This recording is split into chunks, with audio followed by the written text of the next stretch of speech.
Hello and welcome to the Healing Circle, a modern day approach to spirituality hosted by the founder, Spiritual Wellness Christine. It is my mission to help people find an achievable approach to wellness and spiritual healing. With insights into the spiritual world, this weekly podcast will remind you of just how important it is to find balance in your busy life. Today, we're diving into a topic that hits home for so many of us. How to surrender and trust when making big life decisions from a spiritual perspective. Life often presents us with choices that feel heavy, complex, and sometimes downright overwhelming. Whether it's changing careers, moving to a new place, or embarking on a new relationship, the pressure can feel immense. But what if, instead of trying to control every outcome, we could lean into the process of surrender and trust, two of the most powerful spiritual tools we have? So let's start with surrender, a word that might sound like giving up.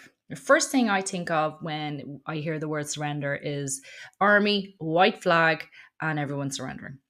But spiritually, surrendering isn't about quitting. It's about letting go of the need to force things to happen on our timeline and in our exact way. It's about opening ourselves up to the divine flow. If you think about it, the way we live now is we expect everything to happen straight away. We open up our phone, we order, we want something online, it is ordered and it's at our doorstep within 24 hours.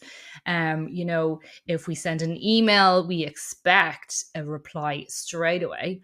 So we have this thing where what we want, we get ASAP. But the universe doesn't work that way. The universe will listen to our prayers and our intentions, and then they will have to work in the background. The universe, the forces, everything, our guides, to make our manifestations come into physical form. But you see, the thing is with the spiritual world is that time and location does not exist. But however, it does on earth. So we are expecting these manifestations to happen straight away. But that is not the case.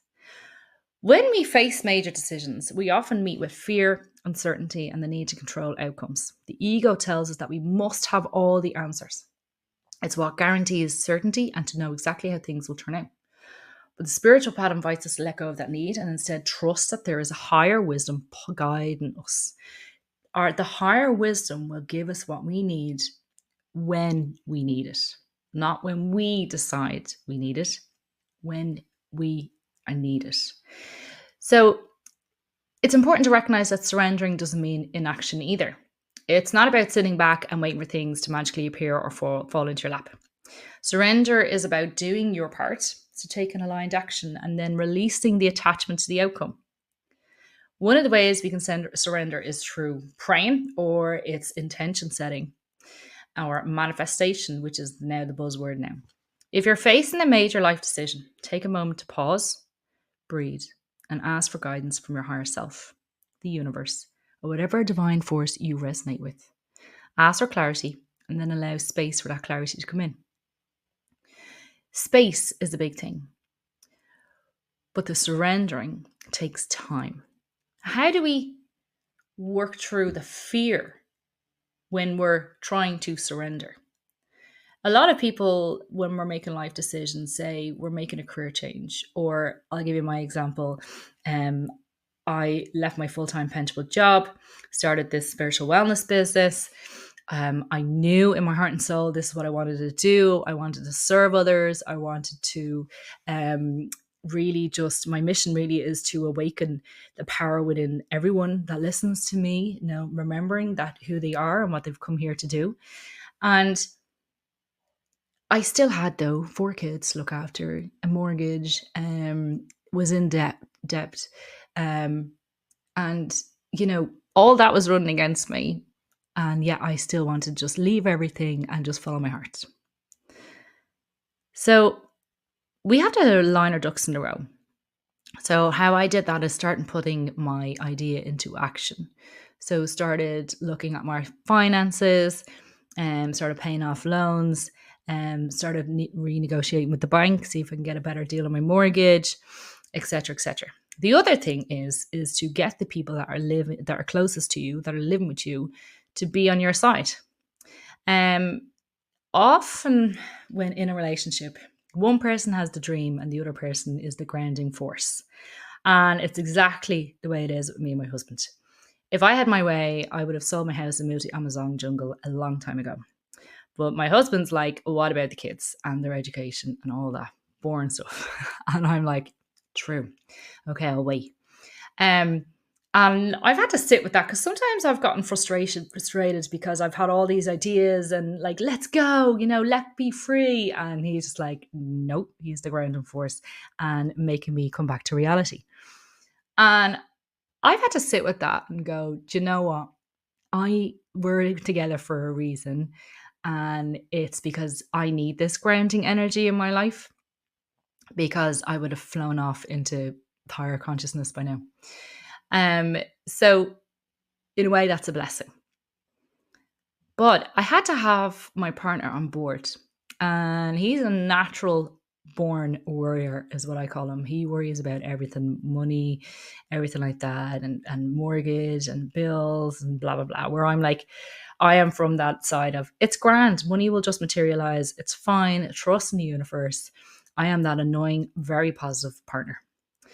And I even said to him, I've often said to him, going, God, I bet you I'm really annoying. Like, I'm really annoying, aren't I? And he just laughs at me. Um, I'm telling you, I think he needs a Blue Peter badge and award after he spends a lifetime with me. But yeah, so it's about having that support. So it's putting the action behind what you're trying to materialize, or what you're trying to bring in more. And so many people in the last 4 years I've had at my events, I've gone to attended my courses, have all said the similar things of like, I know there's something pulling me towards following my heart and doing something that I love, but like, I'm just afraid. I'm in the fear. How do you work through the fear? I've had to sit in the fear. When I left the full-time pensionable job 2 years ago, my fear is money. My fear is failure. My fear is of not being a success as well.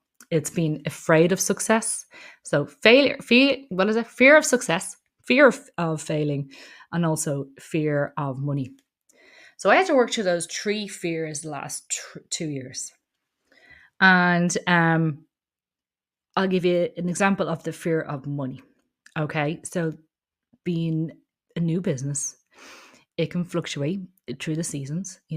Funny enough, nobody wants to think about their wellness during the summer, and which is rightly so, because there's festivals and there's holidays and there's fun.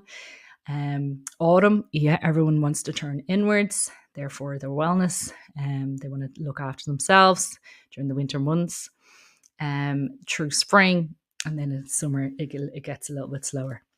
And that's okay. We have to be aware of that, the fluctuations in new businesses. But then that doesn't help me in paying my mortgage and feeding my kids and keeping a roof over my head. So I had to sit in a few weeks where very, very tight. So the way I worked through that was, okay, I'm surrendering to this. I've done all I can. I've listened to my guides. I am doing the work. But there has been times where I've sat in meditation, I've called in my guides and said, lads, I'm doing the work down here. I'm still working in the physical world. Yous are all flying around the spiritual world, having a great time and guiding me. And I really appreciate that. But I need to still pay bills and still work in the physical world. So I need your help. And so that brings us to the second piece of today's conversation, which is about trust. Trust is the bridge that takes you from surrender into flow. Once you surrender and release your grip on the outcome, you have to trust that the universe or spirit has your back. This can be the hardest part because trust asks us to step into the unknown. It asks us to believe in the unseen and to trust that everything is unfolding for our highest good, even when it doesn't look that way on the surface. This was a big thing for me. Trust, trust, trust. However, every time I meditated, every time I called in my guides and was like, lads, I need your help here, it was always the word come in, trust. So anytime when my stress levels would rise, and I'd know they were starting to rise because I would get jittery, It's the worry would come in, and I would actually feel like the fear is just on the outside of my auric field, and it was just starting to creep in further towards me. And I'd be like, okay, it's getting a bit too tight in here. I need to just sort of trust and surrender. So what I used to do is I used to go up Kleiny Hill, sit up in the trees and literally root myself into the soil and be like, lads, I just need this. Release all that stress and that heavy energy that's starting to build up within me and release it into Mother Earth and calm me down, calm me down. And it worked. I would come float down from the hill and I'd be like, okay, I've got this. Trust is the key. Trust is the key. And I'll give you an example. Okay, so I'm walking my dog, Leo, and I owed €500. I knew the reminder of the invoice was going to come in. And I'm telling you, I had not a penny in my bank account. And you know the way you're just waiting for it to come in, you're just waiting. And sure enough, I'm walking the dog and I looked at my phone and an email came in going, hey, Chris, you forgot to pay that invoice. Can you pay it whenever you can? And I looked at it and I could feel the level of stress just like literally came from the soles and feet right up the body and into my heart. And I was like, flip. And I was like, oh, do you know what? I'm out walking my dog. I'm not going to stress. So I put the phone back in my pocket and I kept walking. And I just called in my guides and I said, lads, I want you to prove to me that this trust and surrender is what we're supposed to do down here on earth, because like, you know, I need to be able to be the way shower. I need to be able to show people that by trusting and surrendering, it can happen. Your dreams can happen, you know, when you step into your soul purpose and listen to your inner wisdom and let that guide you, that the magic happens. So I asked my guides, I said, okay, I am going to throw it out here now. And I'm going to say, I need €500 in my bank account within the next 2 hours. I want you to prove to me that this is the magic and this is how we do it, so I can say it to everyone else. So I kept on walking my dog. I actually did the longest walk ever. I did another like half an hour on my hour walk. So I was actually afraid to go home. So anyway, I kept walking. Walking's really good. Moving that energy, that stress through the body. It was great. Leo was happy out walking further and further because he loves his walks. And I got home and I sat on my computer and I was like, okay, what am I going to do? And I didn't want to reply straight back to that email because I was like, I'd love to reply back to that email with the, hey, your money's going to be in your account in 5 minutes. Thanks, our apologies. Sorry about that. So I made a cup of tea and sat back at my computer. And next minute, my phone rang. And it was a client who wanted to sign up for a package of soul coaching, 4 sessions. And I was like, oh, brilliant. Yeah, absolutely. Would you like to pay in installments or like as you go or straight up? And she goes, do you know what? I'll pay straight up. And I was like, okay. And the total figure is €500, by the way. And I said, amazing. This is the in-person ones. And I said, okay, cool. So how do you want to pay? She goes, I tell you what, I'm AIB. I know you're AIB. It'll transfer it straight in, be in your account in 2 seconds. And I was like, oh my God. And I looked at the clock. I had 5 minutes to go before the 2 hours were up when I had that deadline with my guides. And I was like, okay, thanks. So then I had €500 sitting in my AIB bank account. It actually worked. So I emailed my supplier and I said, sorry about that. Here is €500 going straight into your AIB bank account, which is straight away too. And that won't happen again. Sorry about that. And I sent it. It was 1 hour and 59 minutes that I was able to pay that invoice of €500. I'm sorry, lads. Mic drop. Like, I am telling you the truth. That's exactly what happened. So after that, I sat down, I went to my meditation corner and I said, do you know what? I am so grateful. Thank you so much. And I got the message. Now, go follow your heart. So if anyone out there is suffering, trying to trust and find that resistance in the trust and surrender, breathe. And just take that time to just go out into Mother Nature when you feel the edges of the fear starting to come in on you, out into Mother Nature and breathe and trust. We all have, we can always have an experience where we've it's happened in the past. So reflecting on past experiences, so think back to a time when you faced a big decision and things felt really uncertain. But in the end, everything worked out, even if it didn't unfold exactly how you planned. So that worked for me. But I want you to reflect on a past experience when you really were, the back was to the wall. You were really struggling. You were afraid. You were in that fear that you weren't afraid. You weren't thinking it was going to work out. And at the last second, it worked out. Maybe not in the way we wanted, but it worked out. So that was your guides working for you too. So why would you not believe that they would do it again? Once you are working and listening to your inner guidance, once your work operating from your heart space all the time, your ego is always going to want you to pull you back. Always. They don't want you to be, they don't want you to go into the unknown where you may grow and expand.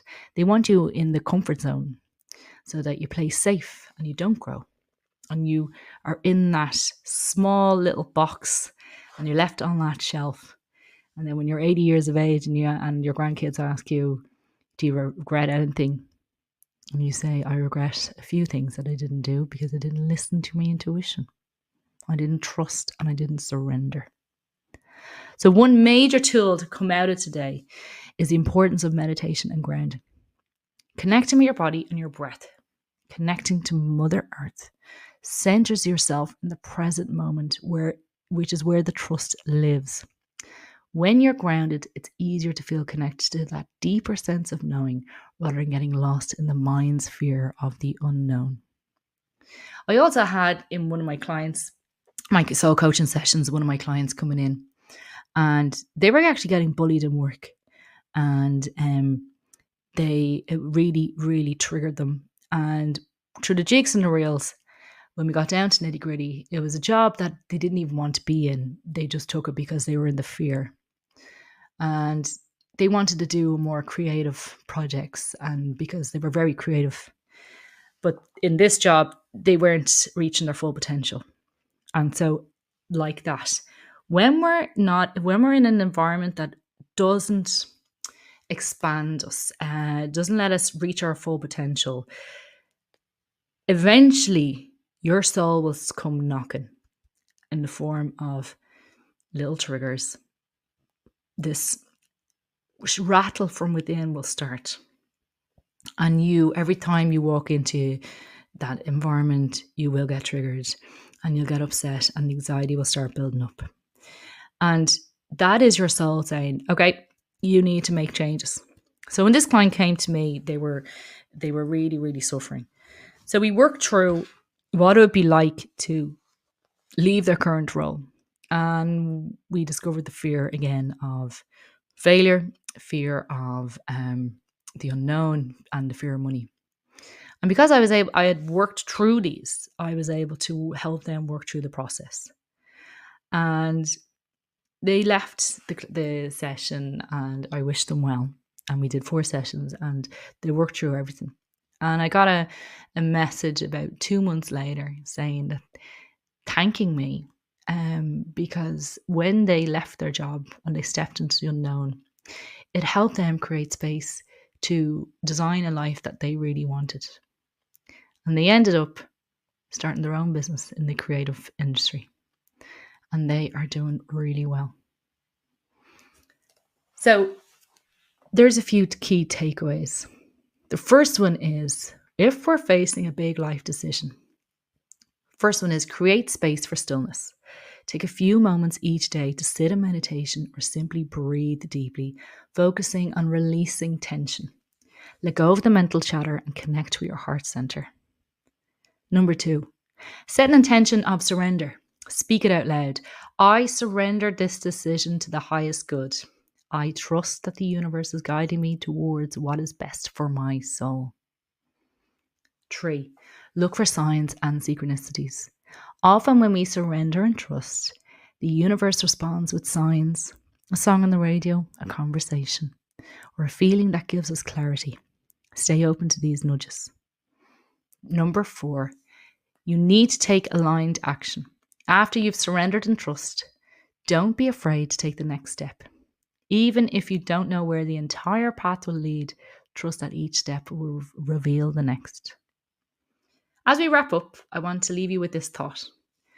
The path of surrender and trust isn't about avoiding fear or uncertainty. It's about learning to dance with them.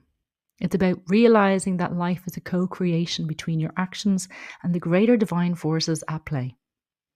When you can truly surrender and trust, you'll find that the decisions you make are guided by a deeper wisdom, one that always leads you to where you're meant to be. Thank you for joining me today. If this episode resonates with you, please share it with a friend who might need to hear this message.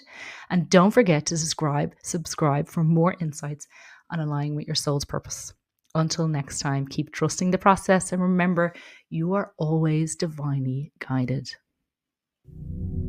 We have come to the end of this week's episode. I hope that you enjoyed everything that we covered today. If you're interested in what I do and who I am, you can always go to my website, spiritualwellnesschristine.com, where you can book in for a session and where you can sign up to my newsletter. You can also go over to Instagram, where you probably get the most up-to-date access. My handle is @spiritualwellnesschristine. With all that being said, I hope you have a wonderful week, and I'm looking forward to seeing you here next week. May your mind be at peace, your body in harmony, love in your heart, and your spirit free. Have a good one.